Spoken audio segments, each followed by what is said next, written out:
Важная новость, которую я просто не могу с вами не поделиться. Гончарная мастерская Дмитрия Алиференко, он сам, вся его семья и любимая, конечно же, тоже, да, она тоже помогает.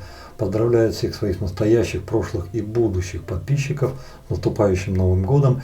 И всем покупателям, которые вот сейчас придут в его магазин до Нового года, предлагают скидку 10% буквально на всю продукцию. Не важно, что вы хотите взять. Вот если вы у Дмитрия Алиференко что-то покупаете, скатал, чашу, кружки, кувшины, да не важно что, вам просто это нравится. Ребята, считайте, что у вас 10% скидка уже есть. Ну, он первый вас с наступающим поздравил. Думал, буду я. Но нет, Дмитрий поздравил первый. Кому интересно, ссылка будет в описании под видео. Всем привет, дорогие друзья, дорогие подруги, здрасте. Ну, блин, Симза прям, ну, разнесла, конечно же, она мне все тут знатно. И чем неизрядно удивила, потому что рассчитывал я на совершенно другое. Объясню, откуда взялось вот то, о чем я сейчас хочу поговорить.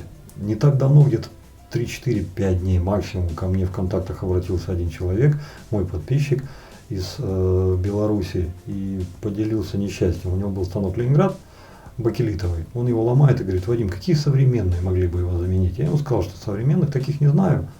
А если он потерял Ленинград и он его любит, то он вполне себе может его взять.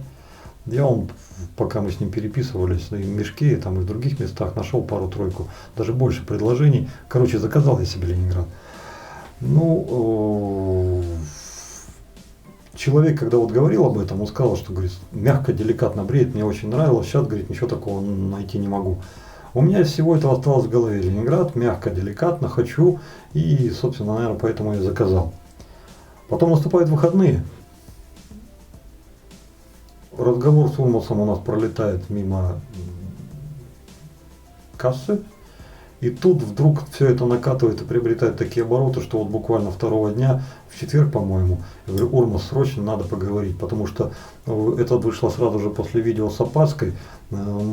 Я хочу отправить опаску Андрею Левченко, чтобы он тоже на нее посмотрел, возможно, где-то там что-то подправил. Хотя Урмас там уже убрал кое-что, и я не знаю, как все это будет. Ну и до этой отправки я хотел поговорить с Урмасом. Скайпуемся. И как мы сцепились там с ним языками, и, короче, как айда. Ну и договорились до нового станка. К чему все пришло?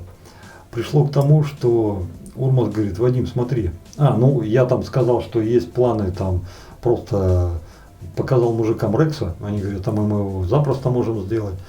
Но он говорит: да зачем тебе это? Вот, смотри, говорит, есть вот так, а такого нет. И со слов Урмаса нет ни одного станка, который с переменной агрессивностью, который регулировался бы сразу в двух плоскостях. Все станки, которые вот на сегодняшний день, но это уже не со слов Урмаса, это я сам знаю, да и вы все наверняка, они регулируются только двумя способами. Вот, посмотрите видео. Все мы знаем, что станки с регулируемой агрессивностью бритья по сути делятся на два подкласса, в зависимости от того способа, который производитель выбрал для регулировки агрессивности своего изделия.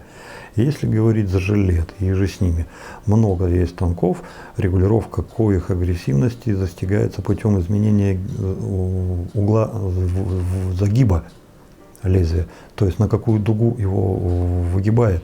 За счет этого лезвие меняет свою конфигурацию и бреет или жестче, или мягче. Делается элементарно просто. Открываются шторки. Вы выбираете ту позицию, которую вам нужно, от 1 до 9. И меняя эту позицию, вот эти 4 штрика, которые здесь есть, они или выше, или ниже поднимаются. Допустим, вы выбрали что-то, цифра 9. Зафиксировали и закрываете шторки. Благодаря тому, что шторки закрылись, они выгибают лезвие именно по той длине штриков, на которую выгнали той цифрой, которую поставили. Все, вы станок отрегулировали. Это вся регулировка, больше нет. Эти станки тоже с регулировкой агрессивности, но здесь ее агрессивность регулируется за счет того, что меняется ГАП. Если здесь ГАП постоянный, а выгибается лезвие на разные углы, что здесь конфигурация верхней плиты постоянно, и лезвие постоянно зафиксировано, но меняется габ. В принципе, на всех станках хорошо видно, можно показать и на том, и на том. Вот обратите внимание, я сейчас буду крутить, и как нижняя плита будет уходить вверх-вниз, вверх-вниз. Видите, она все пошла, больше, больше, больше. Габ увеличивается, увеличивается до тех пор, пока вы не выведете с зацепа крутилку вот эту. То же самое на рексе. Но здесь несколько по-другому. Здесь вот эта нижняя гарда, средняя зафиксирована, там здесь ходит, ну как бы она целиком, да, а здесь, посмотрите, обечайка, вот эта вот нижняя, вот боковая, она ходит, а все остальное стоит на месте. Примерно то же самое и у китайского товарища. Так, где тут, как тебе удобнее взять, чтобы вам видно было?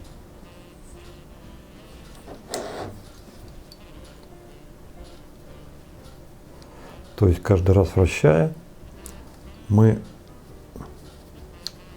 к фиксированной нижней плите добавляем движение верхней плиты. Она поднимается или опускается, тем самым она меняет агрессивность. Вот так и получается, что у нас есть станки или с изменяемой геометрией лезвия, или с изменяемым гапом при заданной геометрии.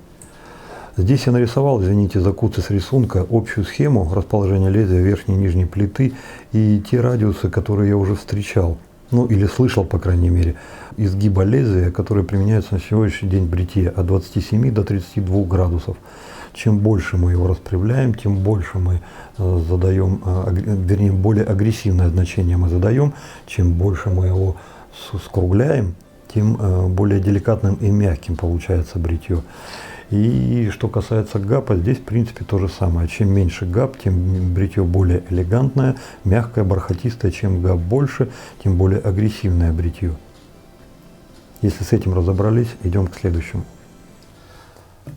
С этим разобрались или кривизной, или гапом.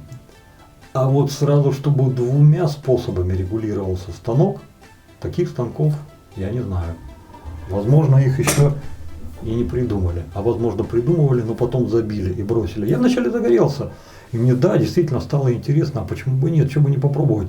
А потом, памятуя вот о деликатности Ленинграда, я и подумал, ну ладно, хорошо, вот так вот смотрите, вот у вас опаска, да, вы ее чуть-чуть, там на пару градусов, пару миллиметров от кожи отодвинули, спинку приподняли и пошли.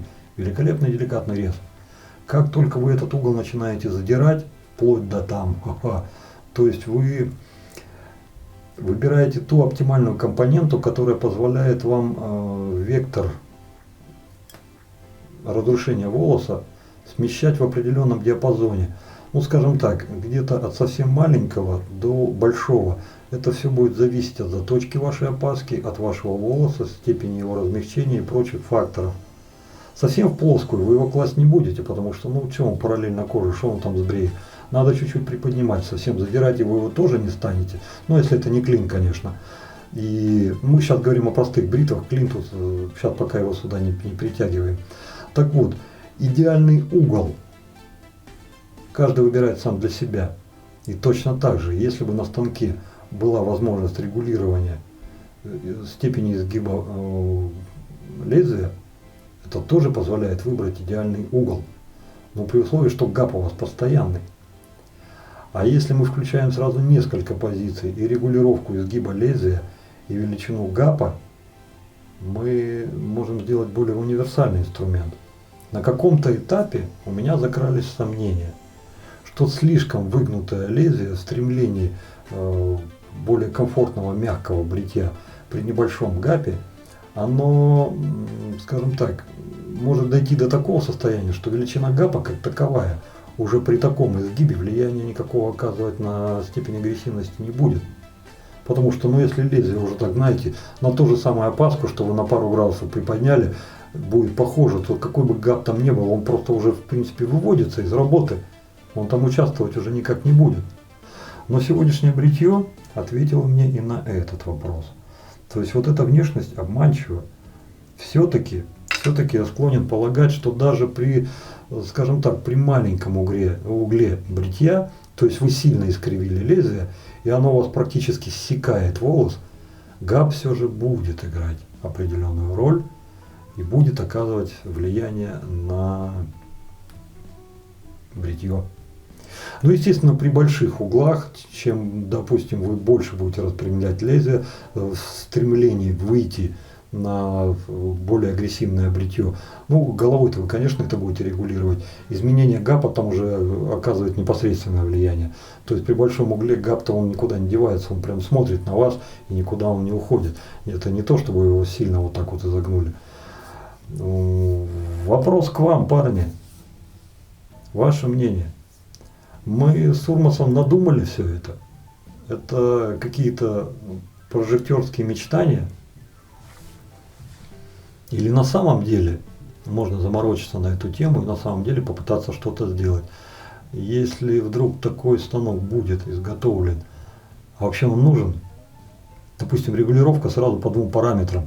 Ну да, понятно, что это можно более тонкие настройки под каждое лезвие сделать, но я памятую в свое время, как переходил на прогресс лонг, и сколько там людей выходило, говорил, да вы что, да он с регулировкой, да новичок там запутается, да не, чур, да он там не разберется, не поймет нифига, а если такой станок будет, так это что тогда вообще IBM и VM, в которые вообще советовать никому нельзя, потому что там новички точно запутаются. Вот основной совет, вернее, основной вопрос. С вашей точки зрения, стоит ли на эту тему вообще заморачиваться или нет, а если стоит,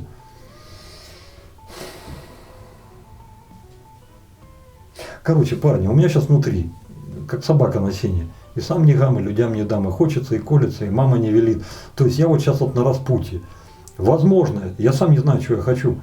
Возможно, я жду от вас волшебного пенделя. Возможно, я жду какой-то или дружеской, или отеческой фразы, там, типа, Иванов, да что ты херней занимаешься, оно тебе надо. Вон нормальные станки есть, вон этим занимайся, а это нет. То есть вот ваше мнение, что вы думаете об этом? У меня пока 50 на 50. В какую сторону качнет маятник, не знаю. Но очень интересно послушать вас на эту тему. Если вдруг вы скажете нет, это не значит, что я автоматически прекращу этим заниматься. Я еще буду думать. Если вы вдруг скажете да, тем более какие-нибудь толковые советы с вашей стороны прозвучат, но это будет практически на 100% означать, что я соберу всю возможную информацию, все инструменты, которые у меня есть и которые вы видели на крупном плане, и пойду к проектировщикам, буду к ним в ноги падать и говорить, мужики, а там не хлопцы.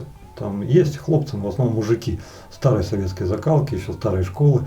И скажу, ребята, вот смотрите, вот такая проблема с таким вопросом. Решена вот так и так в свое время. А вот нам надо решить так и так. Так что вот, жду вашего, что вы скажете. На этом разрешите, ребята, с вами попрощаться. Добра, счастья, радости. Берегите себя, берегите своих близких. Дай вам Бог здоровья. Ну и что скажете? Буду ждать вашего ответа. Ну все, пока-пока. До связи.